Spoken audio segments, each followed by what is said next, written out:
Hello, everyone, and welcome to our 2016 virtual event, Challenges Facing the Data-Driven CMO.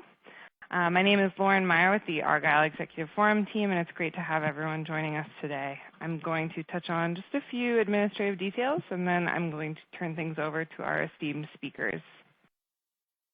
So first, we just want to take a moment and thank Informatica and Marketo for their partnership with today's event. They've both been really wonderful thought leadership partners to Argyle, and they're very committed to providing you with both valuable content and a great overall experience. So thank you again to them. We appreciate you both joining us today.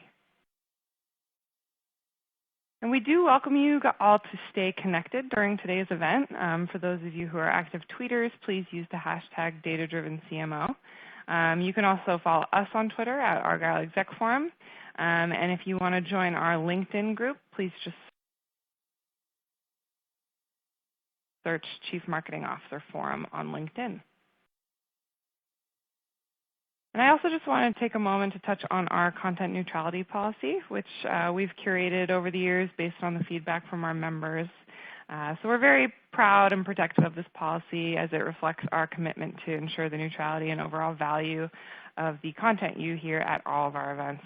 So again, we appreciate everyone's respect for this policy. And we will be sending you a brief feedback survey following today's event, just a SurveyMonkey link. However, if you have any immediate feedback throughout today's event, please do feel free to email feedback@argyleforum.com.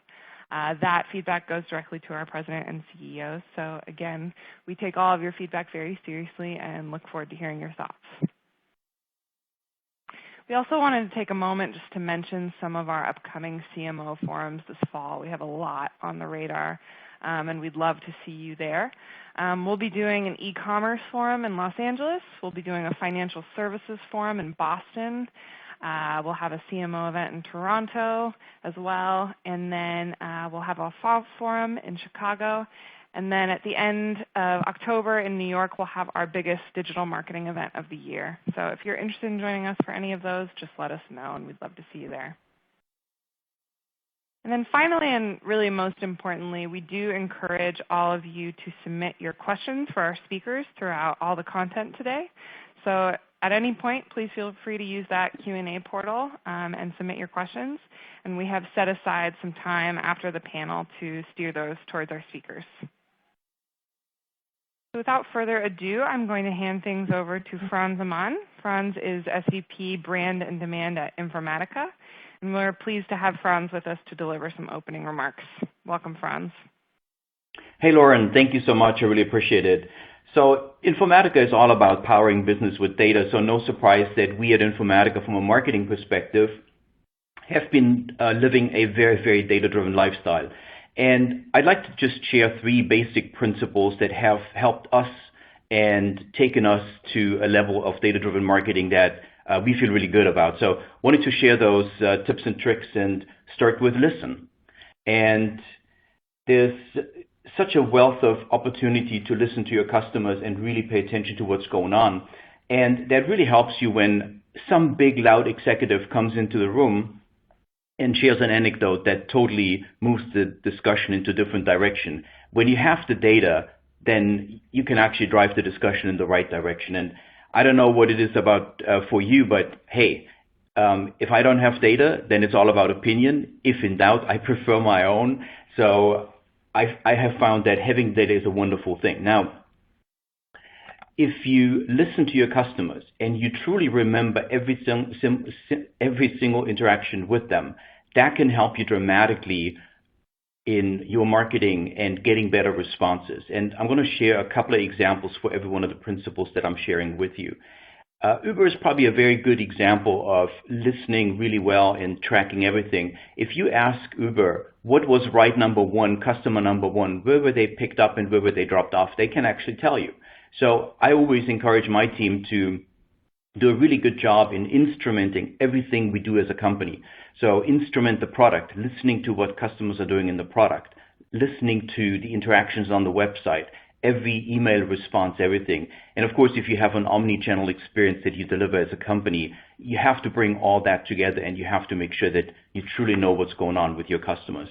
A simple example of what we're doing here in that context. on our homepage, informatica.com, we're running about 20 plus homepages at any point in time. And the way we're deciding to serve up a particular page to you is very much based on what behavior we have seen from you. So the number one criteria that determines which homepage you get to see is all about your behavior, which emails you've responded to, what web pages you have visited, and just in terms of what difference that makes, I can tell you that we're getting in average 6.3% click-through on targeted homepage offers. Everything else is 1.1%, and we've seen an up to 12 times increase in click-through if we target homepages and we listen to your behavior. Of course, if we don't have behavior, we use firmographics and demographics based on reverse IP mapping, but behavior is certainly our number one.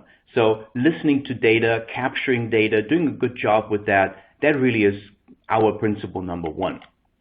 Now, let me switch gears to the next one, focusing on the data. And why do I say focus on the data? Well, the data in the end is really your most important asset and is what allows you to look across different applications that you have.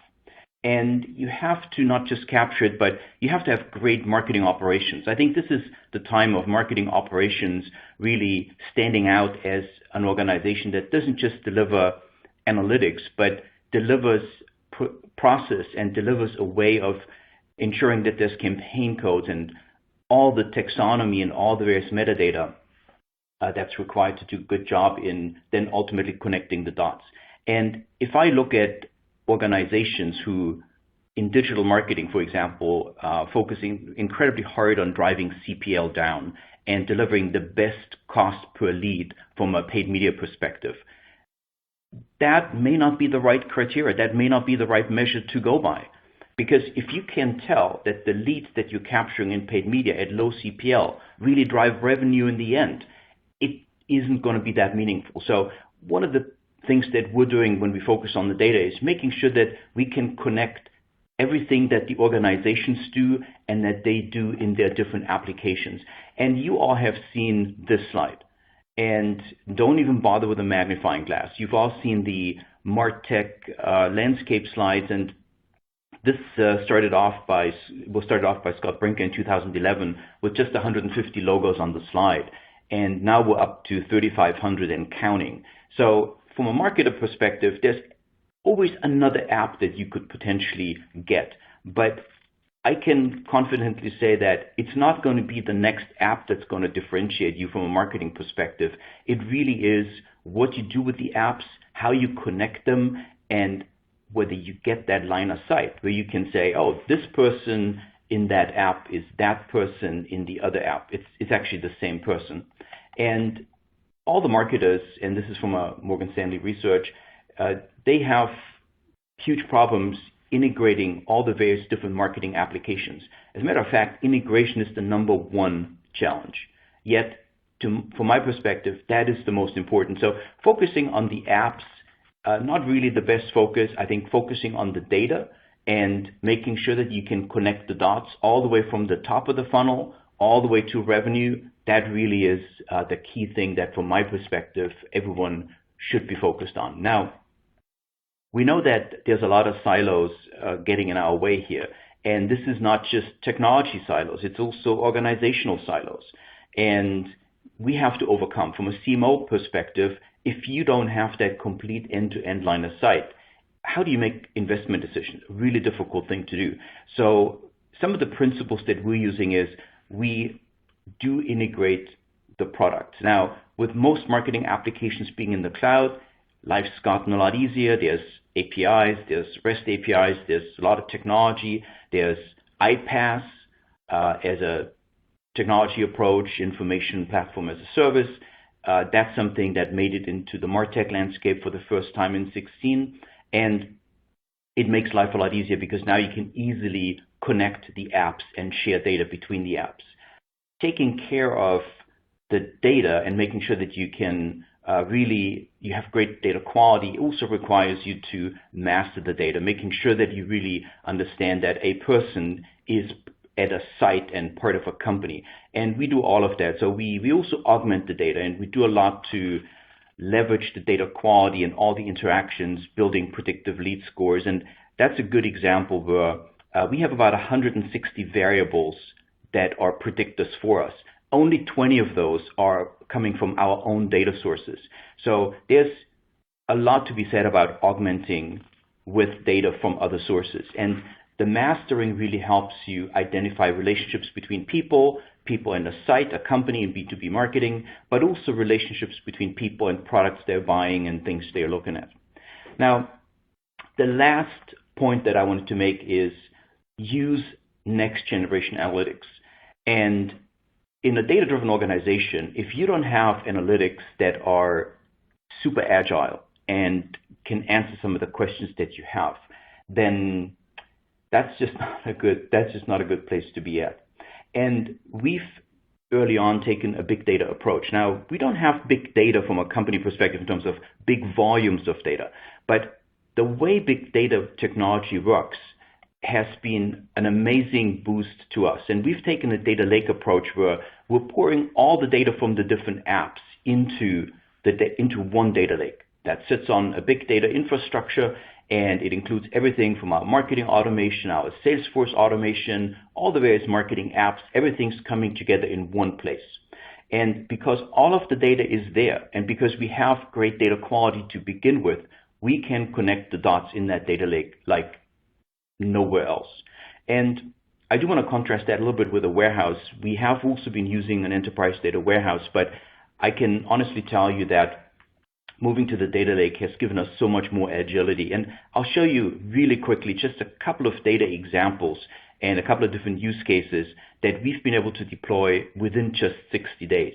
So we started that whole data lake journey, and within 60 days, we were able to do some pretty amazing things. So here's the first view into a dashboard, and I'm going to show you some of the components in bigger size here. So this is something we built for our telesales, telemarketing team, and they're able to, in one dashboard, look at all the marketing interaction for one company. So a very account-based marketing view. So in that one view, you can see what the web trend is for that particular corporation and whether the visits are going up or down. You can see which products on the website they're looking at, and you can select a product. You can filter the whole dashboard by a particular product. Now I can look at everyone who has been checking out our big data products on our website. And then because we connect the dots with our marketing automation as well, I can tell you exactly who are the individuals that are looking at the data for big data. Now, another quick example here is how we're looking at the different channels, the different marketing channels. And for every one of the marketing channels, we know exactly how many net new names has it been contributing and how much license or how much subscription revenue have we gotten from a given channel, which really helps us choose the right channels. And then we do attribution analysis, and we can tell exactly what marketing touches have contributed to a opportunity being created and then throughout to closing that opportunity. So as you can see, there's a lot of really great capabilities if you have next generation analytics. But now I want to switch gears and I want to hand it over to the panel for discussion. But before we do that, just a reminder to please use the Q&A panel throughout the discussion and type in your questions, and hopefully we can answer them all. So with that, I'd like to hand it over to the panelists for quick introductions and start with Heidi. Great. Thanks, Franz. That was a really good introduction. And so a little bit about myself. I am the Vice President of Demand Generation at Marketo. I started my career, interestingly enough, in molecular biology. So I think my background has always been very data-driven, something that I think I've brought throughout my entire career. I have kind of expertise in product management, brand strategy, product marketing, and definitely my passion is demand generation. And at Marketo, the area of focus that I really spend most of my time on is our enterprise business, our small, medium business, and then I also, which is maybe different for some companies, but I actually own our customer marketing specifically around upsell and cross-sell, and then I also own our content as well. Great. Kim, do you want to go next? Sure. Hello, everybody. This is Kim DeCarlo speaking. I'm the CMO at Imperva. We are a leader in cybersecurity solutions with solutions for both the cloud and on-premises that protect what the cyber criminals out there are really after, and that's your data. So we protect the data and your applications, including web applications, that are the highway to your data. I've been in sales and marketing my whole career, coming on 30 years, which I'm kind of embarrassed to admit, but previously led marketing at BMC, led corporate marketing at Citrix for quite a while. And as Heidi mentioned, you know, she's got a background that's got some numbers in her background. I have the same thing. I actually have an engineering degree. And so I always look at things as an equation that needs to be solved. And my approach to marketing is balancing, you know, the data side of the equation with the creative side of the equation, because that's when magic can truly happen. And I'm really looking forward to today's conversation. Great to have you, Kim. Brian, please. Hello, my name is Brian Fleur. I head up the modern marketing initiatives here at First American's data division, where we provide real estate, home ownership, and mortgage data, which businesses use for many different reasons, such as making mortgage lending decisions or market intelligence when scouting a possible retail location.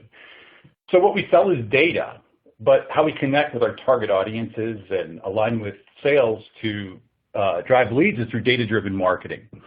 I'm an entrepreneur who has operated both inside and outside the walls of corporate America in companies that include CoreLogic, Canon, Toshiba, as well as my own ad agency. So I'm pleased to be here today and to share my experiences with you. So thanks for having me. Great. Jason. Hi, I'm Jason Zukevich, Group Vice President of Client Strategy at Razorfish. For those not familiar with Razorfish, we're one of the largest digital agencies in the world with about 5,000 people across 19 offices. And, you know, obviously, I've been there about 12 years, obviously seen lots of transformation. That pace is accelerating. You know, the amount of data is, mounting up, as Franz mentioned. And, you know, we're really at the forefront of helping our clients connect all of those dots so we can deliver the best customer experiences and ultimately the end business outcomes that everyone is after. And funny enough, just like Heidi and Kim, I have an engineering background. One of my first jobs was a forensic data scientist. So definitely have a lot of passion around data and the things it can enable. Hey, great to have you all on the panel. Now, I can't help myself but add the fact that I majored in geophysics, minored in astrophysics, so just to add a little bit more science and data geekness to the background here. So, with that, let's start in our first topic. And, if you look at marketing's transformation into data-driven function over the last couple of years, I'd love to see from everyone, where do you stand, where does your team stand along that journey? And what's the background of your current state? What can you tell us about your current state? And what are some of the top challenges that you're grappling? And let's start with Brian this time. Great. Well, I think as we all know as marketers, I mean, there's more data that's available to us than ever before. We talk about, self-generated data through, people filling out their LinkedIn profiles, through data that's derived through the marketing automation system, and data that is intelligently input into, things like the CRM to, augment the data you already have. So the issue is, it's not really just data. It's being a data-driven marketer really means being a buyer-driven marketer, right? Because it's no longer just putting an ad out there and seeing what hits. We now have the intelligence that comes through transparency, through all this marketing technology. But the key is putting the right marketing technology in place that's going to achieve your goals. As Franz mentioned, the technology landscape infographic from Scott Brinker. It's not even an infographic, it's called a super graphic. Why is it a super graphic? Because gosh, we're just inundated with all these solutions. There's vendors who, as a leading marketing role within your own organization, I know your phone rings constantly and receive a lot of emails from sales folks who want to sell you the next greatest marketing technology. And which is awesome because, right, we have more technology available today. It's just about how do you build the right technology marketing stack that's going to work with your organization and where your organization is both technically as well as culturally.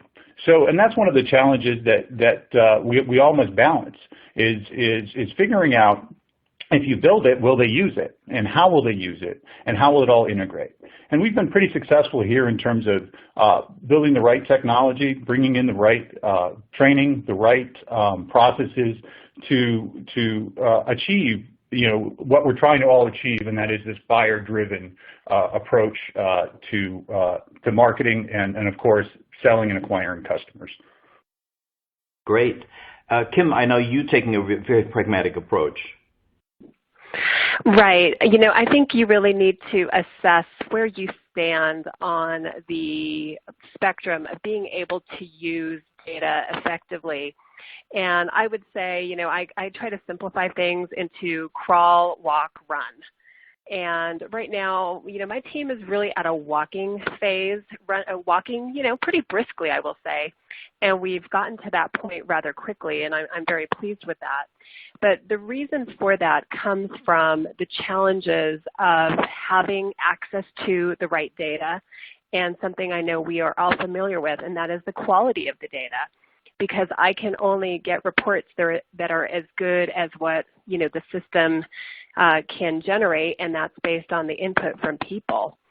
So, kind of an interesting example. I've been at Improva just under 2 years now, and there was a specific event that the sales team was like, "Oh, Kim, this is such a great event. I got so many leads," and I said, "Great. Let me go and look at that," because when I look at our Salesforce automation system, I don't see that in there. And they'd be like, "Oh, but I got this lead and I got that lead." And the reason we were having this discussion is because I wasn't planning to fund this event because the data told me that it did not have the ROI that made it a good investment of our company's money. So after, conversation with the Salesforce, I said, well, we kind of are at a position where we've got two choices. This is either not a good event because there's no data to back up what you're saying, or we lack discipline in our Salesforce automation processes. Pick one. It can't be a good event and we have good discipline because there's nothing in the system. So really getting to good data that can drive good decisions has been a transformation that we've worked with, not just within marketing, but of course with our sales partners, because the answers that I can get out of the data oftentimes are only as good as the input I get from sales. So it's a journey. We're making progress, but it certainly requires a partnership with all the folks on whom we rely to make good decisions. And my primary customer, of course, in this regard is sales. So true. Jason, do you want to add a couple of perspectives in terms of clients you're working with? Yes. I work with clients kind of across retail, finance, and the auto industry, B2B, and for the last year or so, I've been really tasked with going in and making sure we're helping drill down to the ultimate business outcomes, that we're not really handing things off at a form complete or things along those lines. So it's given me an interesting perspective kind of across the board to, where different companies sit within that journey. Kim talked about crawl, walk, run, and I've seen it across the spectrum where some companies we're still really convinced, we're in the process of really convincing them to accelerate their efforts and really move more aggressively into this space. I hear stories all the time of, that company, I get a certain retailer out there that still sends me, emails targeting me for women's clothes, which is a, very simple example of something that can be solved. So we've got people all the way down at that end of the spectrum. And then you've got some people that are, somewhere in the middle where they're able to check off on some of the the more basic things that you want to get in place, that you want to build your infrastructure around. And then we've got clients that are out really on the cutting edge that are, we heard mentioned earlier of kind of third-party data augmentation and really kind of pushing the limits around how you can pull in all those different data sources, hone in on the customer you're interacting with, and make sure you're delivering that message with. So the good news for all of you listening is there's a lot of people in your shoes kind of wherever you're at within that spectrum. And I think I'll be coming back to the point later of everyone can take some basic steps to kind of get themselves out of the gate and get themselves on this journey. Great. Jason, I haven't received any offers around women's clothing, but I have received a oil change coupon from the manufacturer of my electric car. So I can certainly relate there. Heidi, what would you like to add? Sure. I think there's been a lot of good points made. I think being at Marketo, I'm fortunate in that we are a very data-driven organization, and I think that has really been part of our DNA from the beginning. But I think, Kim really said it best. I think it's so critical on really the health of your data. And so I think for us in our journey, the big points that I would add is you need obviously the data, you need an ongoing process to always be checking it and making sure that it's clean. It's not one of those things that you set it and forget it. This isn't a crock pot. You have to have the processes, and we work a lot with our marketing operations team, so it's not something they do once a quarter or once a year. It's really a process to make sure that data is good and we trust it. And then I think the other point that I'd like to make that I see a lot of is people just feeling so inundated with data, and it really goes back to what are the decisions you're trying to make and how are you going to leverage that data for insights and ongoing improvements.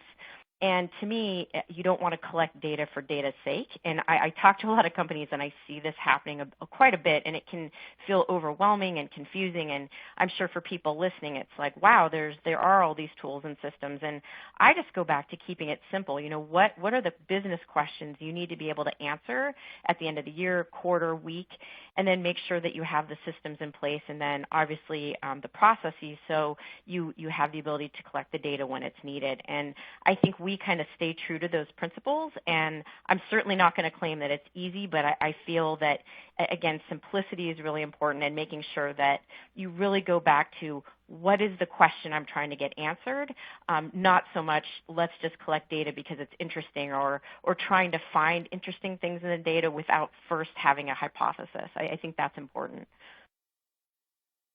All right. Kim, you actually mentioned something that's really critical to all of us, relationship with sales, but maybe we can expand a little bit and just look at how has marketing functions role evolved within our organizations, and how have the expectations from other departments and executives changed? So, Kim, do you want to start with that? Sure, I'm happy to take that. And it's really exciting to see the transformation that marketing as a function and a discipline has undergone. There are still companies out there, and I'm sure we've all, known them or maybe even been a part of them, that think marketing is the, air quotes, pretty shapes and colors department. But fortunately, I think those are fewer and further between these days. I'm fortunate to work in an environment where marketing is seen as a true revenue impactor. So it's not just about, and again, air quotes, branding the air, right, because that's not necessarily going to make the cash register ring, but it's really about using data to show your impact on revenue, if that's part of your charter, and I think it is for most of the folks on the call today. So expectations have changed. And I think the key thing for me and probably for many of us on the call is measurability. I think it was, one of the folks like from GE, maybe Jack Welch, that said, you can't manage what you can't measure. And so we measure contribution to pipeline from everything we do across marketing. So even things that might be more brand focused, we pay attention to the downstream impact to the funnel. because I truly believe that brand helps drive demand. I actually think Heidi's role of combining brand and demand is very interesting. You don't see that very often. And in fact, those two specialties are separated on my team. But my leader of corporate marketing, who really owns the brand charter, made a great comment about a week or so ago, and she said, you know, we don't do brand or thought leadership for its sake only. We do it to impact revenue. So I think, you know, everybody that is getting onto this next phase of marketing's transformation really understands that they need to look at data as a fundamental guide for how they do their functions, and that data can help them do it better. To some of the previous points made, it's not just measurement for its own sake. It's measurement to see how the business is doing, to answer a business question, or to guide your go-forward planning and budgeting. So I'm really excited about where things are evolving. Yeah, so demonstrating the ROI and meeting the revenue expectations, certainly big challenges. Heidi, do you want to talk a little bit about your best practices in that space? Yeah, I think, you know, again, one of the things that I think was really helpful and is a good takeaway for those listening today is early on at Marketo, we created a joint revenue model with sales. And think of this as almost the blueprint for your house. And I think, to me, I'm often, again, surprised at how many folks in marketing, you know, haven't sat down with sales and have that shared model. And when I talk about the model, it not only is kind of key terminology. As an example, does everyone have the same definition of a lead, and a marketing qualified lead, an opportunity? You know, your VP of sales, and you should be able to sit in a room and agree on that definition. So definitions, kind of the key handoffs. So when does, you know, sales follow up? When does marketing hand that over? And also, another key thing that I would love to just kind of have as a takeaway today is the incentives. I am incentivized the same way as our sales organization at Marketo. So I am compensated the same way they are. So they are actually the individuals that will create an opportunity, and I am compensated on that. I'm not compensated on a number of leads, so we're incentivized the same way. So the first point is having that joint revenue model that, you know, might be different for your organization, but again, just having that agreed upon set of definitions and time points, I think, is really important. And then I think another key thing that we do is I have pipeline creation goals. So there is a set of key metrics that anyone can see at any time. It's very transparent. I report out on these every week, and so we have a real sense of how we're doing for our small, medium business, enterprise, and also our customer upsell, cross-sell. And I think just, again, having those very, very clear goals and really tracking to it weekly, that we have a call with our sales partners, again, really important for the alignment and making sure that we're on the same page, just keeps everybody really driven towards that. And again, for Marketo, we generate about 90% of the pipeline for our company. So marketing is definitely viewed as a very, very important role and contributor. And again, one of the things that I think has been helpful for us that I'll just mention quickly is ultimately we report on pipe.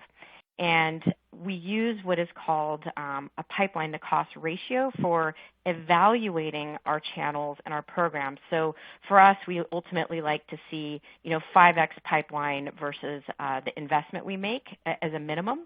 And so we use that as a good assessment. But one of the key things I'd also like to mention is we often hear, okay, pipeline's what's important and revenue. But for many of us, you know, marketing automation is a considered purchase. People don't just go online and buy it tomorrow for the most part.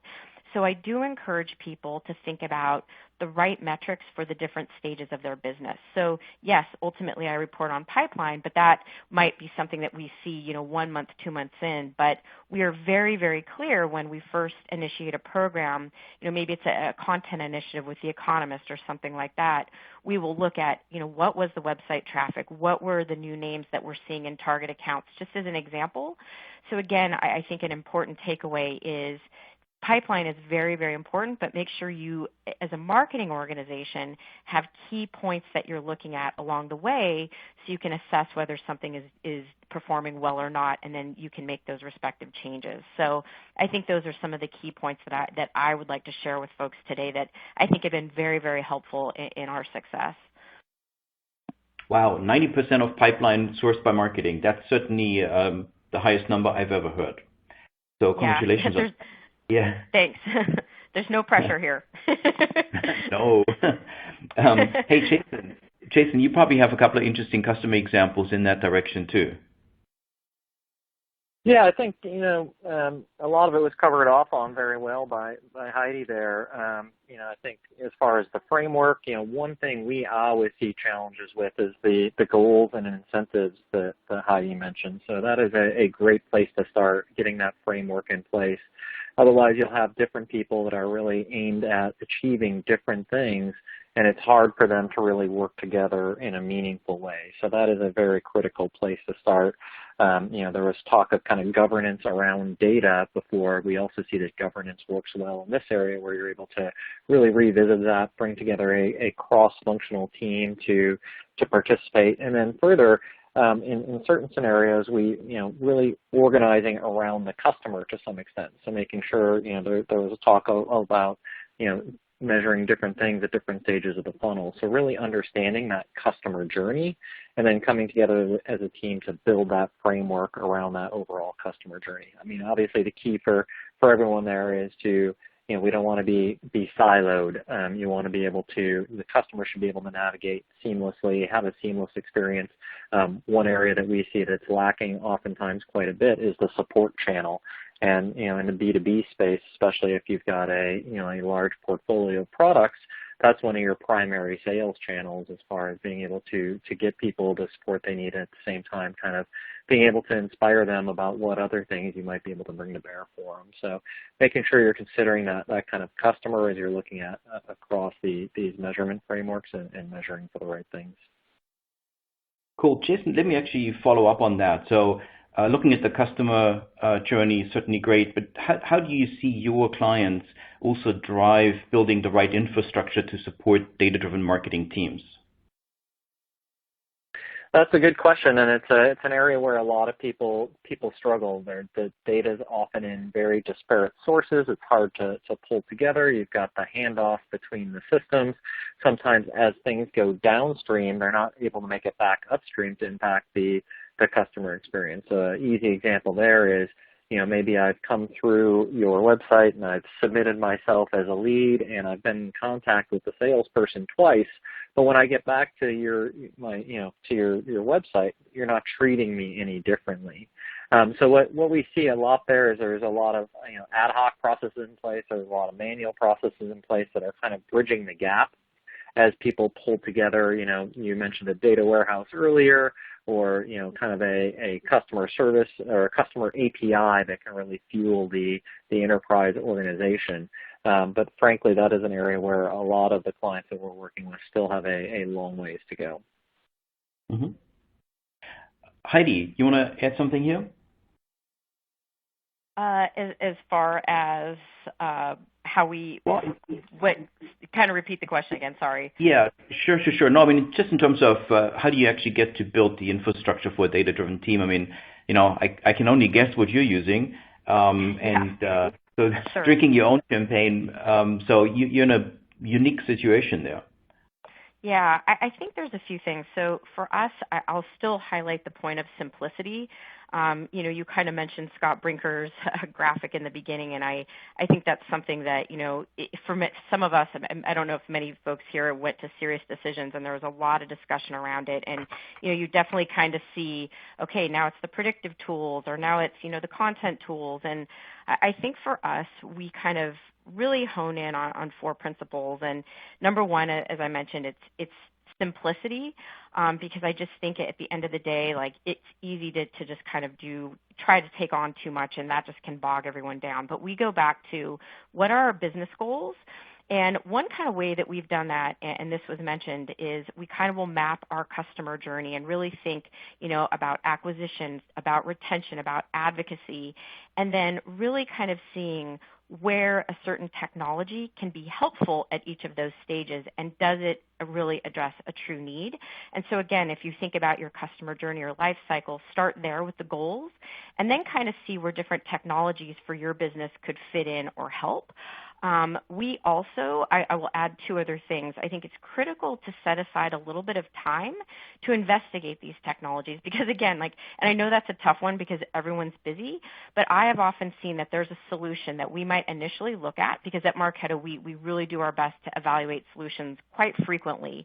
And what I often see is at one time a technology might not be a good fit, but then 6 months later there's something new that makes it outstanding. So really making sure that you're giving your team some time to do those evaluations and making it part of again, your kind of the fabric of your organization. So there's a spirit of testing and a spirit of looking at technologies. And then lastly, and this is the biggest one that I often see is missed, is often with a new solution as part of your stack, who's going to own that and who's going to maintain that? And that's I think our biggest challenge, I'll be honest, is that we see great things all the time and we think, wow, that could be really beneficial. But at the end of the day, I have to ask, is it going to move the needle that much? And who internally on my team is going to really manage that solution and keep it updated? So it really has to add value, and it has to be, I think, a need to have, not a nice to have. And so we kind of follow those key principles and just, again, make sure that we're always evaluating solutions because we've been surprised, and there's things that we've added that have added a lot of value to our business. Yeah. Kim and Brian, I mean, you started from very different ends of the spectrum in terms of your infrastructure. Kim, do you want to start?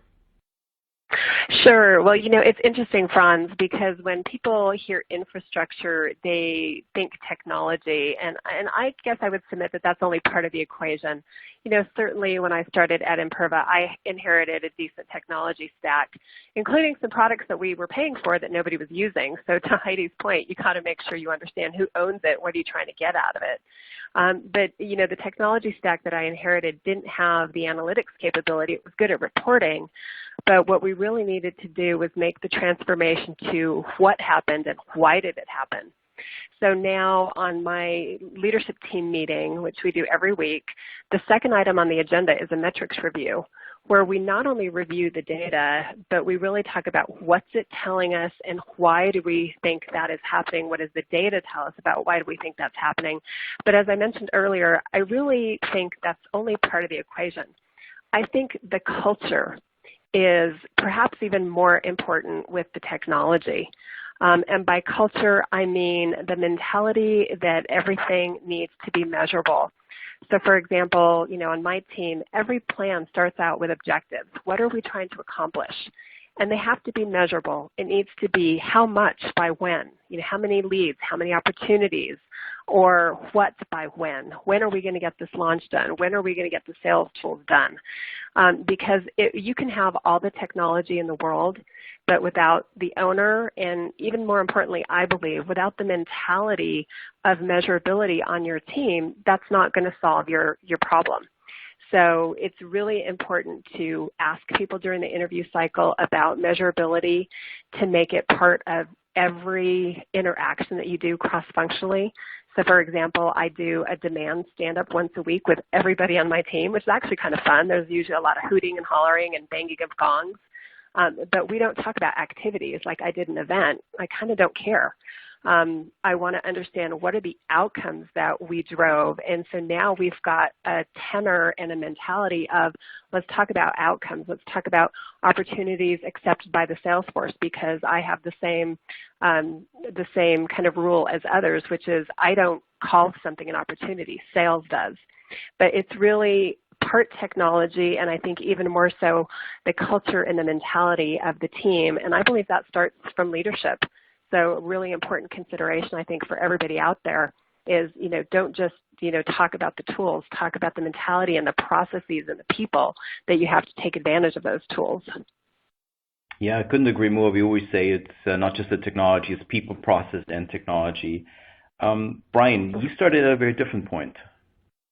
Yeah, and I think the point I started at and I think it's a point that I think is very important for most organizations is to really have is to establish a central view of truth between sales, marketing, customer service, and the entire organization, and that really is the must-have tool of having a CRM.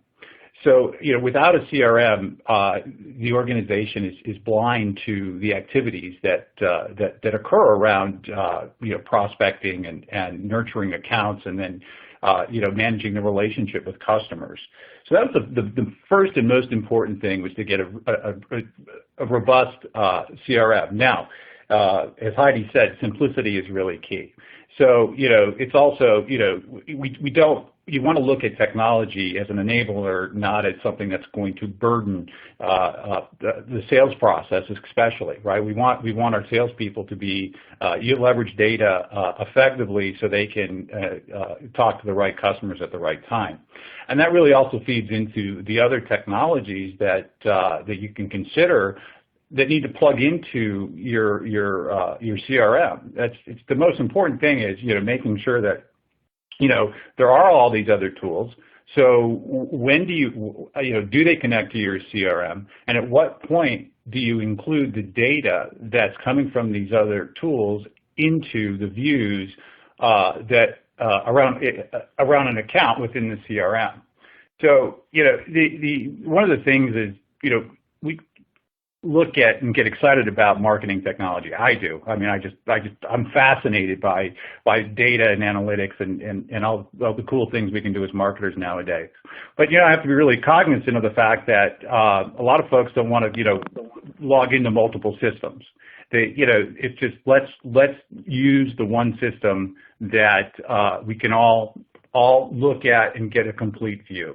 So I think that's one of if you're listening to me right now and you're bored, make sure you're on another tab looking up your getting a CRM into your organization immediately, because that is the greatest tool that the entire organization can have in terms of being data driven.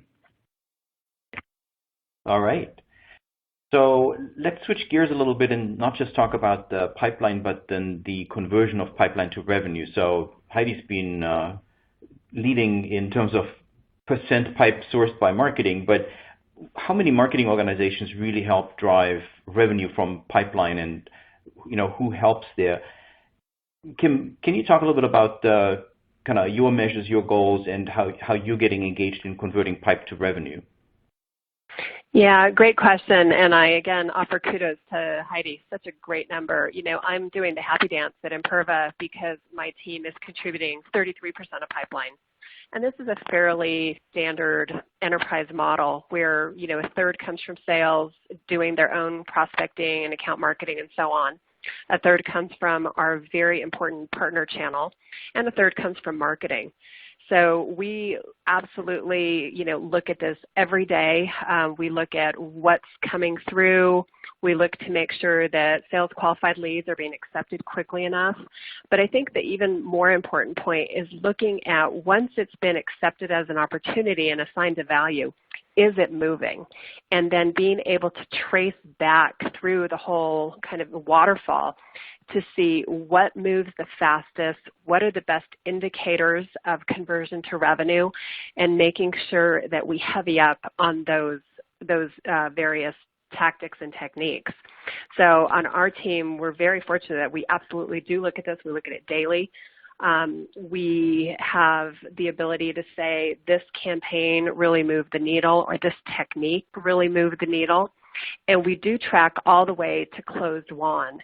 So as Heidi mentioned, she's got her metrics. We all have a reverse demand waterfall where we sit down with sales and we figure out, what is their quota, how much do we need to contribute, what's the pipeline coverage we need to have, and then figure out, what kind of components from the marketing mix we need to get to that contribution number. So we look at that. We are doing pay-per-click, for example, and one channel is not working and another is. We change calls to action on our outbound work. I'm sure all of you do very similar things, which is, measure and optimize what's working and what's not. We hold ourselves to some pretty high metrics I typically like to see about 15 times ROI coming from a specific marketing activity within X number of days after the activity has happened. And then based on our closure ratio with sales, I can look at actual closed won. And we really look at investing more in the things that are driving more closed won business. And for many of us, this shouldn't surprise anybody. Events, people like to do them, but lots of tire kickers, they typically don't contribute a lot, but it feels good to have a big sexy booth at your industry's big trade show, but they typically don't contribute well. We see product trials, email, and website inquiries being the highest contributors, and because of that, we tend to go back and focus on more activities because those are the greatest contributors to pipeline. But again, it's not up to us, it's up to sales, and we spend a lot of time interviewing folks about what's working, what's not. And sometimes we'll have a surprise of something that has worked in another company or in another kind of environment that doesn't work here. The most important thing is to pivot quickly and make a change and not keep, trying to force a rock up a hill if something isn't working. So really interesting. Love the fact that revenue is so important. And again, it's a mentality that needs to be driven across the organization, and it comes from leadership. So really important that we all talk to our teams about how are we converting revenue. It's nice to have a good event. I'm glad people like the lunch or the croissants and coffee. I'm more interested in 30, 60, or 90 days hence what the pipeline looks like. So lots of excitement. I love what we do and the partnership that we have with helping sales drive revenue. Yeah, great. We're also religiously looking at the conversion rates to revenue because otherwise you have to have all these discussions about is the pipeline quality pipeline. Does it convert? Does it not? Jason, I'm wondering if you have some interesting customer examples around that topic too. Yeah, I think Tim, hit the nail on the head for the most part, but, a lot of the days are gone when you can kind of, as a marketer, say, I got 28 people to fill out the form and therefore my job is done, right? That just doesn't work nowadays. And one of the areas that we focus a lot with clients on after we get the data sources connected and can track all the way down through the funnel is starting to go back and look at the customer journey of the people that bought, right? So if we got 500 people to fill out the form, but only 100 bought, what's the difference between those 100 people that did buy and the 400 people that didn't buy? And then how do we start to create the touch points and the campaigns or the techniques that we need to alter the journey of those 400 people so that they get to the same place as the 100 targets that we brought all the way through the funnel? So you may find that something as simple as getting a brand story in front of them around the vision you have for your product is making the difference in being able to push people down the funnel. So that's just an example there of making sure that when you understand those outcomes, you're able to kind of pull that back into the customer journey, look at the things that are making the impact, and structure the move forward customer journey around those things. Mm-hmm. Very cool. So, if I look at B2B marketing in particular, there's always the challenge of who's the buying team and who's part of the discussion, and looking at all the various interactions end to end. Of course, the questions are, well, what marketing channels, what marketing offers, which campaigns do what, and then end to end, as we discussed, how does that convert to revenue? Now, in B2B, again, you want to look at the buying team and you want to look at it from an account perspective, which also resonates best with sales because that's the way they look at the world. Brian, you have some interesting approaches here around ABM, and ABM certainly being a buzzword in the last, for the last probably 6 to 12 months now. Do you want to weigh in on your particular view here? Sure. First, ABM is account-based marketing, and in a nutshell, it basically says, all right, let's align with sales, align marketing around our top prospects, our top accounts, our dream accounts. Who do we really want to reach? And focus both our aligned marketing and sales efforts around those efforts. And here's a really cool thing. And what it does, it puts marketing and sales around a table, and that table, at the center of that table, is our prospects. And through both technology and both burning our own calories to reach these customers, marketing has a list of tasks, strategies, tasks, content, social media tasks, things that we're going to do to surround our customer with our message. And sales is also going to do its list of tasks, make phone calls, connect on LinkedIn, send emails, etc., around those same accounts. And then what we can do then is each of us can come and report on our progress around specific accounts. How well is our marketing working? How well is our sales effort working? And I can tell you it absolutely works. We are able to, for our top accounts, those that we really want to reach, we can measure each of those tasks to see how well we are penetrating those accounts, how well we are reaching different buyers within the accounts, and it shows measurable progress from both a marketing and sales perspective. I found really my entire career as a marketer really is no better way to align marketing and sales around buyers' needs and buyers' messaging with the right tools and the right customer experience that can be delivered through account-based marketing. Mm-hmm. Yeah, clearly ABM has hit every one of us in interesting ways, and we're certainly taking a lot of ABM views from an analytical perspective and putting all that together. Folks, I want to switch gears a little bit because we only have 5 minutes left now, and the Q&A will begin shortly. So just a reminder to the audience to please enter in your questions. So we've talked a lot about marketing technology, marketing stack, and maybe you can just do a quick roll call with everyone in terms of, with this inundation of different technologies, what have you done to establish a process to make sure that you can evaluate new tools, technology, and how do you actually put the best MarTech stack together for your team? So let's start with Heidi, because you touched on that a little bit already. Yeah, sure. So I think for me it's really 4 things. And it's really understanding what your business goals are and being very clear about it. A really good way to do this with your team, and it's kind of fun, it's basically saying, what do you want that press release to look like at the end of the year? What do you want to be able to claim with that key program? Or what is the outcome that you're driving towards? So that's kind of number 1, understanding your business goals. Number 2 is making sure you're kind of mapping those to each of the different stages of your buyer's journey. And so it will become clear, maybe your organization does acquisition really, really well. And so maybe you don't need, specific tools at that stage, but hey, maybe your advocacy needs some work. So you might want to look at, a solution like Influitive as an example. That's a really good way to do it. Make sure that, you're not looking at technologies just for technology's sake. It really, really needs to address a significant need and have value, because otherwise it's going to be a waste of time. And then lastly, I think this is super important, is just make sure that you allocate time for your team. Again, like I make sure that the team has time every month to just look at some new technologies, investigate them, and then make sure that there is a clear owner. So it's not something that's just going to be shelfware. You have to make sure that you've got somebody that's savvy, that can use the tools, and really understands why they're using them. Because again, we've talked a lot about data, but not all MarTech tools. Some of them, are managing your content.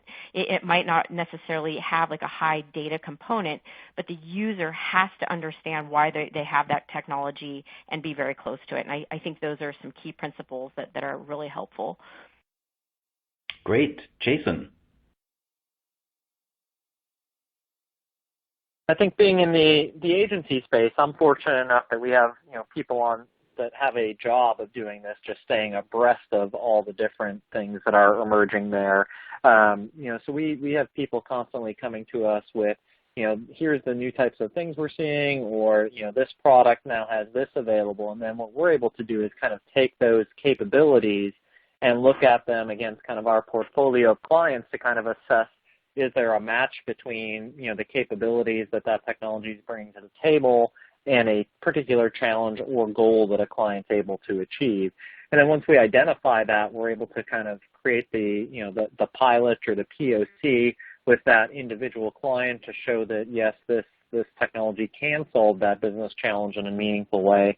and start to scale it out to other clients and kind of evangelize it from there. Maybe one quick aside and not directly related to this question, but one thing we do consistently see and consistently help people with is just about everyone out there is probably underutilizing the MarTech stack that you have today. So it's also worth thinking about how do you go back, take a real good look at that stack and figure out how you can drive more value out of what you already have in place. You don't always need to be out there kind of grabbing the next thing to try and drive more results. There's always more you can get out of what you have today. Great. Kim? Well, I think Jason's on a really good point, and I believe that, less is more. So we are building out our tech roadmap that will help us hit our goals, and we're specifically paying attention to tools that help automate and help us scale as we go through, a period of pretty hyper growth.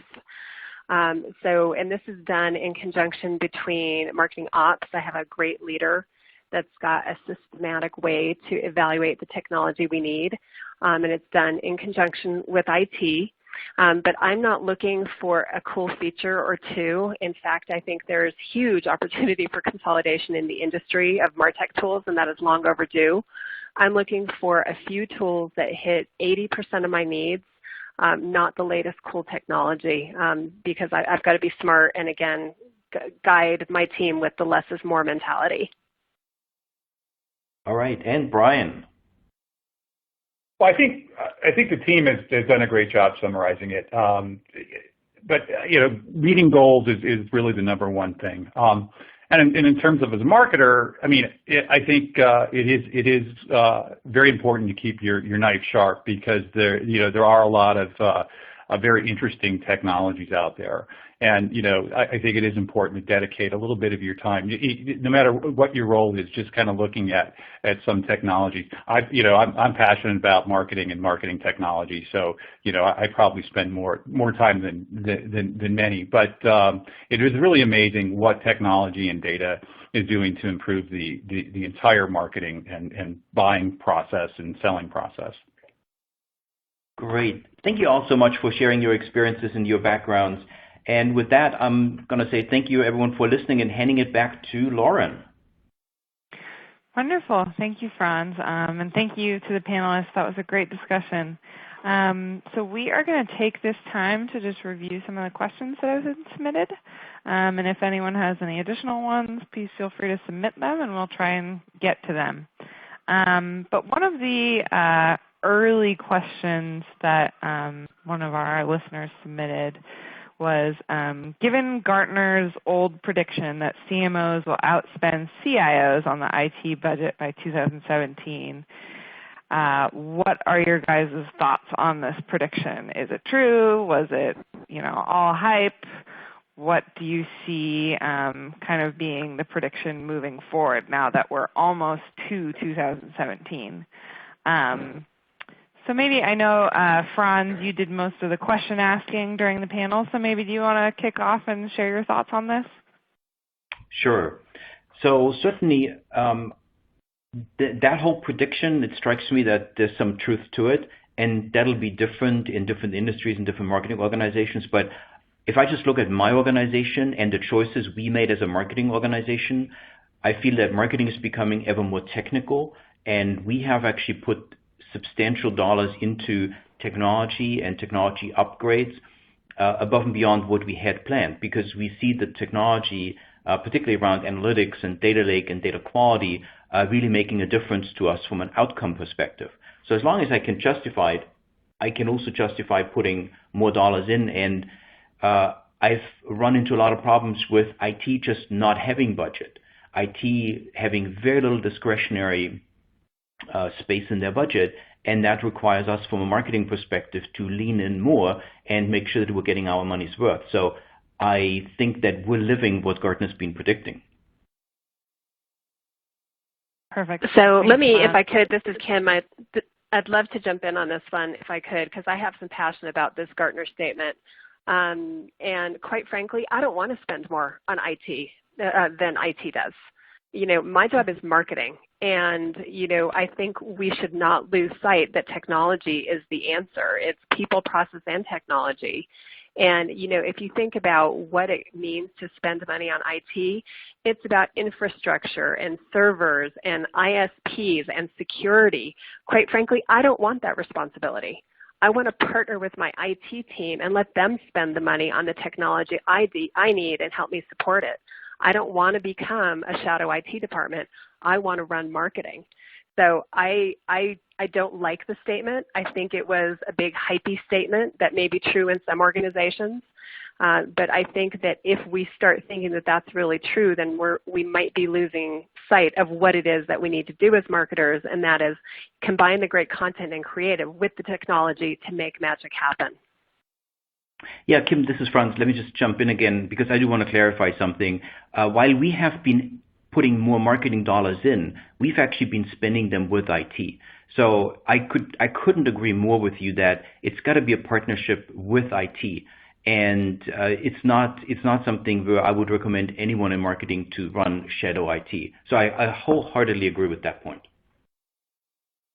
This is Cool. Heidi. I wanted to comment real quickly too, because I think that there are definitely a lot of hype around that statement. But I definitely see more organizations where it's before I feel like it was a little bit of a CIO, CEO discussion, and now I feel CMOs are really more part of that discussion. So it's more of a trifecta, and I feel that CMOs have just more credibility, and so they have bigger budgets and can make more of those decisions and are guiding more of the solutions that work for them, not having CIOs dictate that. And I've definitely seen that shift and really appreciate it, because I have been at organizations and I see it quite often in my role where, IT will dictate, hey, you have this CRM, you should use this solution, and I want to be in the position that I'm saying what technologies we bring on board. So I actually view it as a positive thing and hope that we, continue in that direction. I don't want to set up server racks or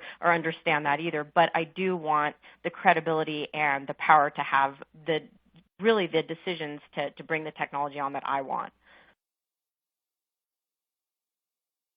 Perfect. Thanks, everyone. Did anyone else want to jump in before I move on to the next question? Anything from Brian or Jason? Yeah, I think everyone summarized it pretty well, right? I was going to kind of go down the path of, marketers. We're not seeing it that much across our client base. We work with a lot of large clients, but what we are seeing is that marketing does have a seat at that table, right? It's not the CIO going away and coming back and saying, here's my enterprise technology roadmap, right? There's, marketing is bought into that. They have a view on what capabilities are needed, how they need to be prioritized, and they're part of those conversations. Mm-hmm. Great. So another question I saw towards the end, one of the listeners was saying, it sounds like a lot of these insights are more applicable to B2C marketing. Do all the points we covered today hold true for B2B?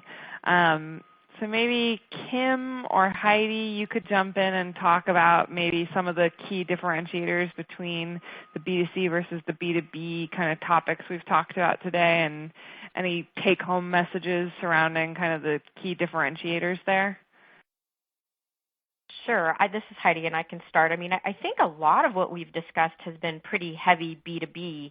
I know a lot of people have talked about, their marketing and sales funnels, and definitely, considered purchases that, are a little bit more common on the B2B side.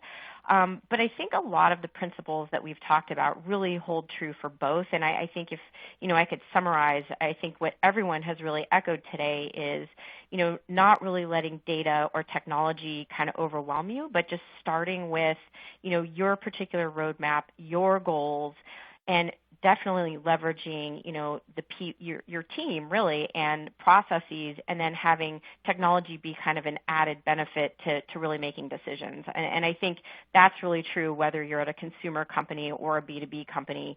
And I think that some of the technologies actually that I've seen is a little more advanced on the consumer side. Certainly on the predictive side, I see a lot of that. Definitely Amazon has led the way there. But I think all of those fundamentals really hold true. and it's really about technology enabling marketers to make decisions real time, be more confident with their decisions, and having more a seat at the revenue table and being respected versus, I think Kim mentioned, being thought of as the colors and shapes, and we refer to them as the hat people. Marketing today doesn't make hats or T-shirts. We drive revenue. So I think all of those principles are true for both types of organizations. Perfect. Thanks. Kim, anything to add? I'd agree with that, and my examples were all B2B. I do think B2C is ahead of us in this area. Companies like Procter & Gamble and General Mills and, Amazon certainly been using data better longer. But I think the one thing we all need to remember is at the end of the equation, there's a person. And connecting with the person, understanding their wants and needs is really what we all need to do as marketers, whether it's a considered large enterprise purchase or an individual consumer purchase. Mm-hmm. Great. So as we wrap things up, one question from an audience member just about their personal situation. He mentioned, we're a more traditional retail business that has used data to a limited extent in our marketing efforts. Based on your experience, would you recommend developing an internal team or partnering with an outside vendor to assist with jumpstarting efforts to better utilize data? So maybe Jason, you could take a lead on this one, given all your client examples. Yeah, sure. I mean, you might think I'm quick to say go out and grab a vendor, given that that's the world I sit in. But what I would encourage is definitely spending some time internally to kind of gain alignment. And it's really back to what everyone's saying around what are the particular goals and challenges that you think you can solve for most immediately.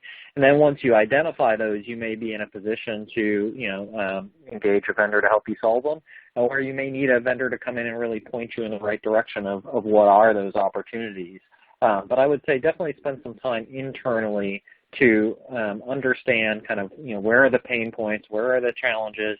One of the things we do with a lot of clients when we first get engaged is a data audit, just to really start to understand where does all your data live? Do you have a clear idea on how many systems hold customer data, where your transactional data is, what it's going to take to kind of start to pull those things together?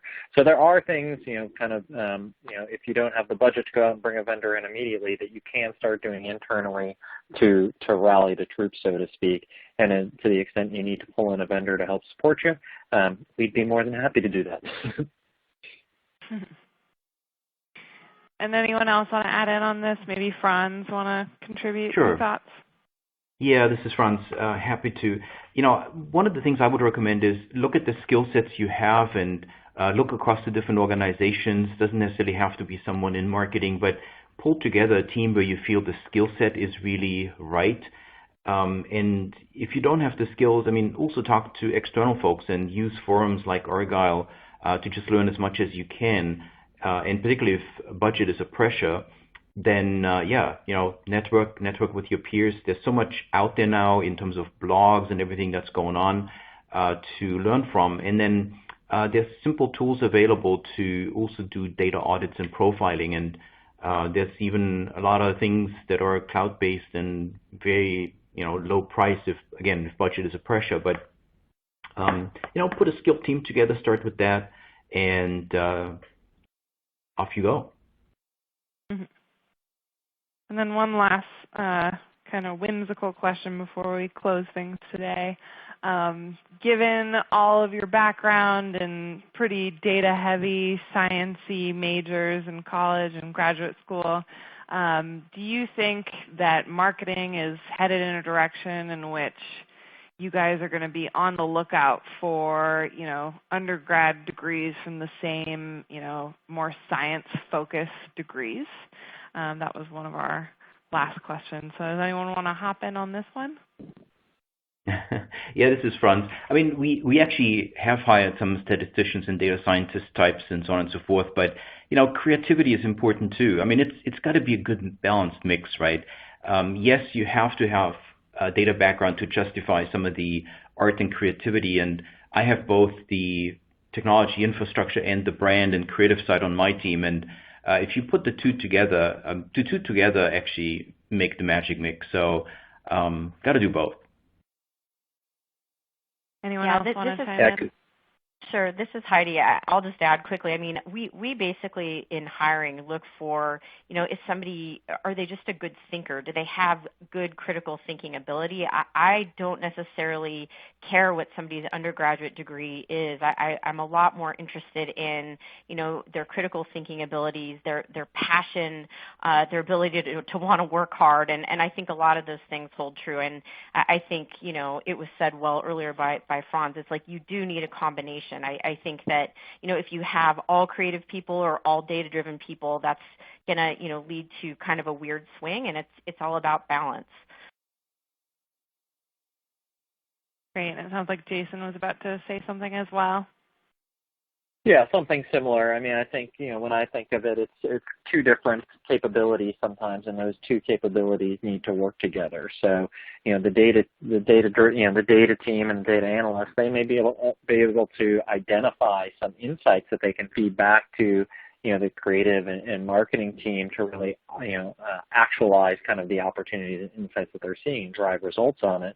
And, it's a cycle, because at the same time, those folks that maybe don't have the heavy data background are able to ask the questions of the folks that do have the data. They're able to ask the right questions to really drive those meaningful insights. So you can't have one without the other if you really want to be a, successful data-driven marketer.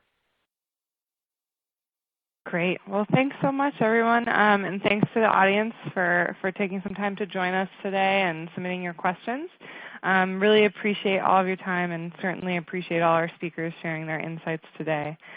We will send a follow-up link with a brief survey about your experience today. Again, we'd really appreciate your feedback. You'll also receive a follow-up email with the recording to today's event so that you can access playback within about 48 hours. So thanks again to everyone, and enjoy your day.